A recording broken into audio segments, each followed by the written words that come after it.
Qu'est-ce qu'il y a ici? Vous en faites un raffut? A demandé Christine. Anne-Marie explique. On m'a volé mes boucles d'oreilles, super chouettes en plus. Elles étaient dans une boîte en bois décorée en forme de cœur. Il n'y a plus rien. On pense que c'est Sylvie. C'est idiot, clame Christine. Évidemment, tu la défends. Mais pourquoi elle? Ça ne fait même pas 2 semaines qu'elle est là. Elle n'a même pas les oreilles percées. C'est parce qu'elle est nouvelle. Faut bien trouver une tête de turc. Vous êtes vraiment... Christine ne termine pas tant elle est indignée. Sylvie et Chris se retrouvent le soir dans le car. Sylvie est un peu pâle et elle a les yeux rouges.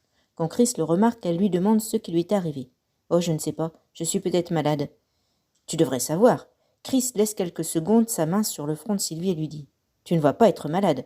Surtout que dans 2 jours, c'est les vacances. »« C'est jeudi ?» J'y pensais plus. J'ai mis Sylvie. « T'en fais une tête. T'es pas contente ?»« Bof, je vais m'ennuyer. » Nathalie me lâche pas. Elle cherche toujours quelque chose pour m'ennuyer. « Alors, t'es au courant pour les boucles d'oreilles de Anne-Marie ?»« Oui, mais c'est pas moi. Tu me crois, hein ?»« Oh oui, je te crois. » Merci. Je suis contente d'avoir une bonne copine. Mais ça commence mal avec les autres. Et tu veux savoir mon surnom? Ne le dis à personne, hein. Mais tu peux l'utiliser. Croix de bois, croix de fer. Si je mange, je vais en enfer. Ça embêtera Nathalie. Elle croit qu'elle connaît tout le monde dans le collège. Alors c'est quoi? C'est Gigi. Tu peux le dire à Céline, ta sœur, si tu veux. D'accord. Et c'est les yeux secs que Sylvie descend du car. Elle est heureuse. Elle a vraiment trouvé une amie. Les 2 adolescentes ont projeté d'aller voir la mère de Sylvie à l'hôpital. Monsieur Chatillon ne peut se permettre d'y emmener Sylvie, car son temps de travail ne correspond pas avec les horaires des visites. Il était rentré de travail quand Sylvie arrive à la maison. « Oh, tu es là ?» lui demanda-t-elle. « Tu sais, les vacances commencent jeudi soir. »« Déjà ?» Monsieur Chatillon est étonné. Il fronce les sourcils et fixe son regard sur sa fille, puis son regard se perd dans le vague. « Et moi qui espérais que ta mère soit rentrée avant, reprit-il. Est-ce que ça va mieux pour elle? Je ne sais pas. C'est bête, je ne peux pas t'y emmener.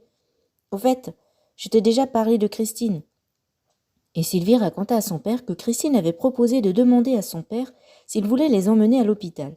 Monsieur Chatillon était enchanté à l'idée que sa fille ait trouvé quelqu'un à qui se confier.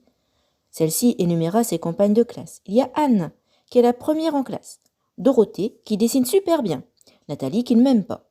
Anne-Marie, avec sa petite voix, mais quand même bien. Bien sympa. Duduche, c'est Laurent Dubert. Il n'arrête pas de gaffer et de faire des étourderies.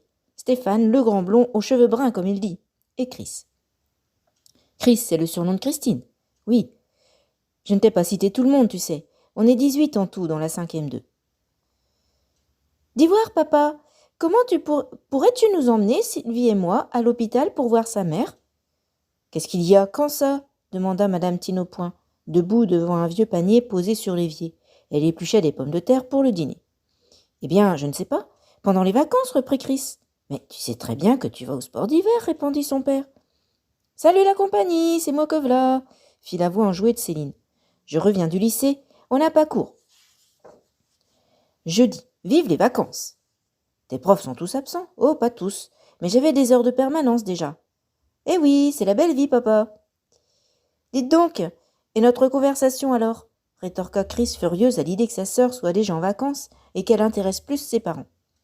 Mais la jeune fille avait bon caractère. Elle cédait aux caprices de Chris quand elle comprenait pourquoi. En effet, elle aurait aimé se diriger vers le métier de psychologue. Elle était compréhensive pour tout le monde et distribuait aisément des conseils. Tout son entourage l'aimait bien. Eh bien, dit madame Tinopoint, je ne pense pas que nous puissions vous emmener à l'hôpital. À Saint-Rémy?